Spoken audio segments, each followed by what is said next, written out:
That word shalom is a really powerful word. It could be related to the word shalva, which means content or at peace or restful. Shalva. Chill. Chill. It could be related to the word shlemut or shalem, which means wholeness, to be complete, to get complete, to finish. In the form of shlemut, which is what I want to talk about tonight, shalem. Shalem means something whole, something complete and contained. And it's a word that's often associated with Jacob, which we'll get to in a moment, but it's a word that I struggle with a little bit. Not just a word, it's an experience, it's a phenomena that I feel, if you're someone who likes to finish jobs, which was certainly not anything that was remotely close to me the first 20 years of my life. I love to begin things. Finishing them, forget about it. I was the beginner. I like to start stuff. I'll leave it to the other people to do the middle part and do the finishing. That's what you get when you're born in Aries. That's it. I just like to start things. And at a certain point in my life, I like to also see them through to the end. Maybe around the time that I had kids. Who knows? It kind of does that to you. You kind of start something and then you want to also be there in the middle and at the end. But ending is hard in a world where things that are very complicated and very complex and very painful often, or very big projects, don't necessarily lend themselves to that feeling of, oh, I'm done, right? Oh, I've arrived, I've finished, it's over. And maybe even more strongly, what do we do? What do I do? I struggle with this, thinking about this. What do you do in a world where there is so much healing that has to happen, so much needs to be completed, so many systems that are broken need to be rebroken and then reconstituted? What do we do when there is a sense that we don't know if we'll see it to the end? We don't even know if from one moment to the next that there is an end to it. It feels interminable. Maybe you feel that way sometimes too in your lives. Maybe you have that experience sometimes of thinking, will this ever end? What if I can't complete this? What if no one can complete it? What if it's really true that shleimut or completion is out of reach? What's the secret to those who don't give up? What's the secret to those who, when faced with something that feels as if it can't be completed, continue to plug away?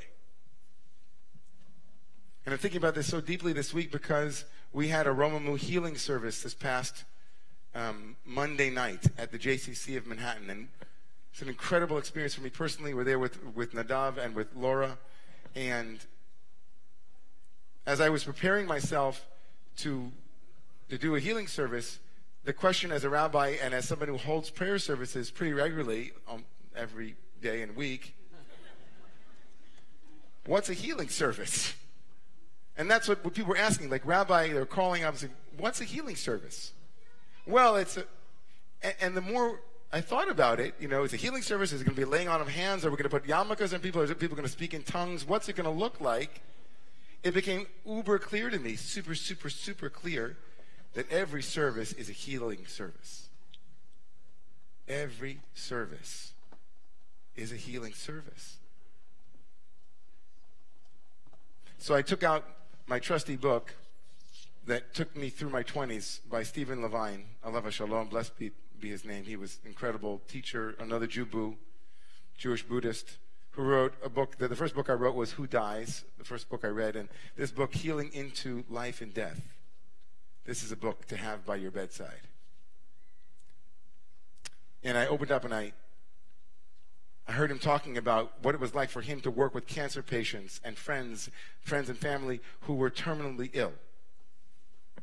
People who were, without a doubt, looking at the end. There was no shleimut in their healing. They would come and say, when will I be fully healed? When will I come to a place of refuah shlema? Refuah shlema, complete healing. Healing in body, heart, mind, and spirit, complete. And when that definition won't include being cancer-free, what do you say, he asks. And he answered very simply. He said, healing must move, he said, from being something you complete to something you find where it is available. The question is not when healing will be complete, but what healing is available now. What is the healing context in this moment? And we can't know. For any one person, what healing is being invited at that moment? What healing can be found now? What healing can be found now?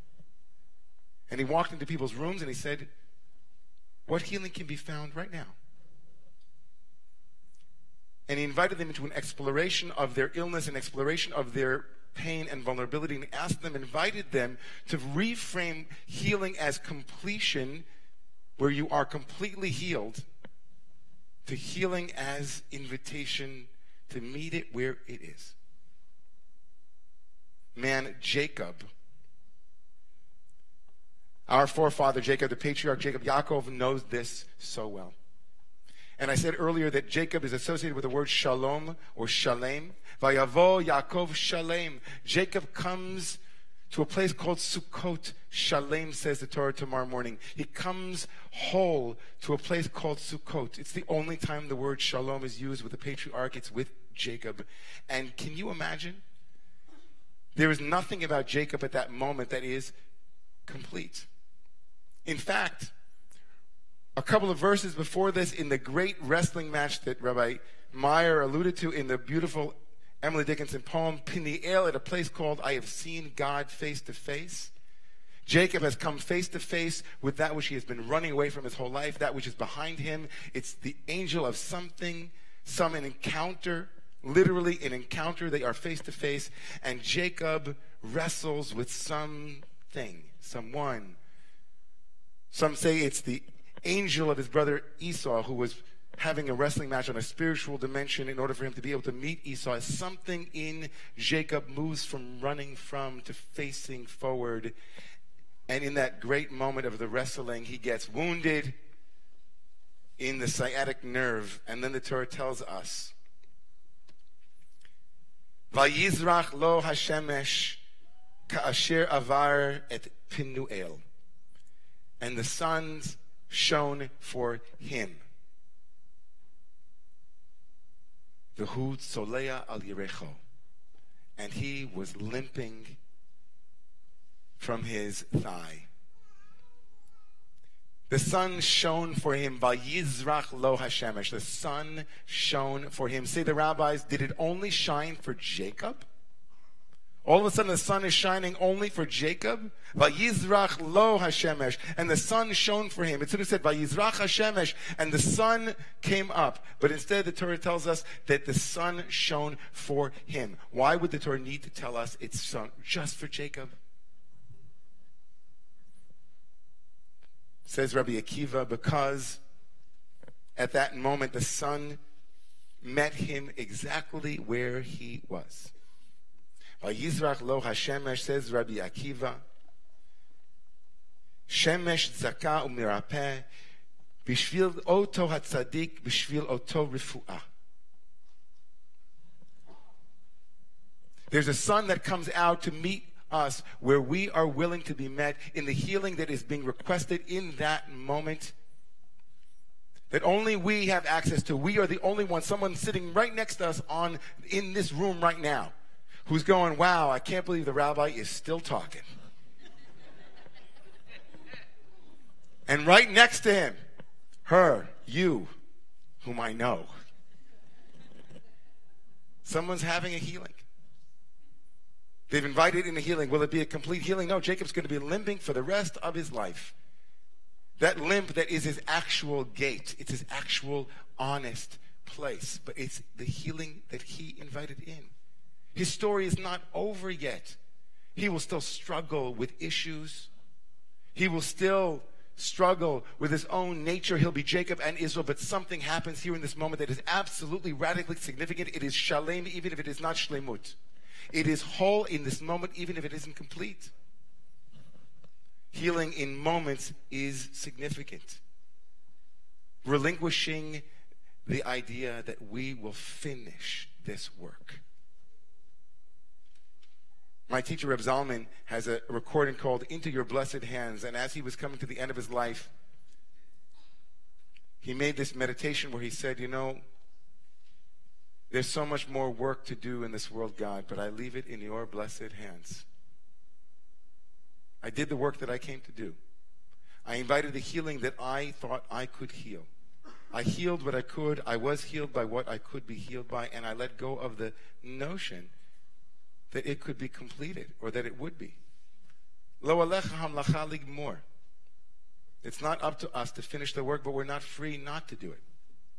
Now, if you think about this in terms of our country, of our community, our country, every single week we feel as though, is there going to be another revelation of something diseased in our culture? And there's a moment where you say to yourself, wow, could it get any worse? And it's like, yes, it could. Him too? That's the hashtag, him too. There's a healing going on in our country, and we don't know when it will be over. And with each day, there's another moment of healing that we invite in, and we say, this is a healing context. This small amount of healing will heal what needs to be healed. Shadow will come up. We will face what we have been running away from. And the Torah is telling us, Jacob is telling us, you know, there's a wholeness that comes in parts. There's a wholeness that comes in parts. There are minor victories. Each and every time I go home and there's a particular issue that I'm working with my family or with my constellation, there's a moment of vulnerability where I say to myself, is it going to be like this forever? You all know that moment of pain. You're in a conversation you've had 1,000,000 times with your beloved partner, and the mind goes to that story and says, will it always be like this? Is this going to be the same pattern of our conversation? I want it to be once and for all finished. It's done. We already fought that out. It's over. And there it comes again. So there's Jacob limping every time that happens. And the sun shone on him. It shone on the healing he needed at that moment. It would shine again for someone else differently in another moment. Stephen Levine, healing isn't complete because it's finished. Healing is complete because we find it where it appears to us. So while we're looking for the cure to every known disease and social and physical and everything else, we could walk by the healing that is needed on that street corner. The healing that was needed in that encounter in this shul. In our rush to finish the service, we might miss someone who needs service. In our rush to get where we need to go to finish what we need to finish, we might miss exactly what the sun was shining for in that moment. Thank God for Jacob. Thank God for the limp that was incomplete, but that pointed towards all of our vulnerabilities. All of those places in us that are in need of healing, because every service is a healing. So what needs to be healed in you? Tonight, tomorrow, next week? And what might be the very next invitation you send out to that healing? You are invited to a party. It's not to celebrate the completion of my healing, but the healing that I invited. Last Tuesday at 10:05, I found the sun there. It shone on me, for me. May the sun shine on all of us where it needs to shine. May healing proceed one invitation at a time. And may all of our services point towards that greater healing that we all yearn for. May it come soon. And we say, Amen. Amen. Please rise.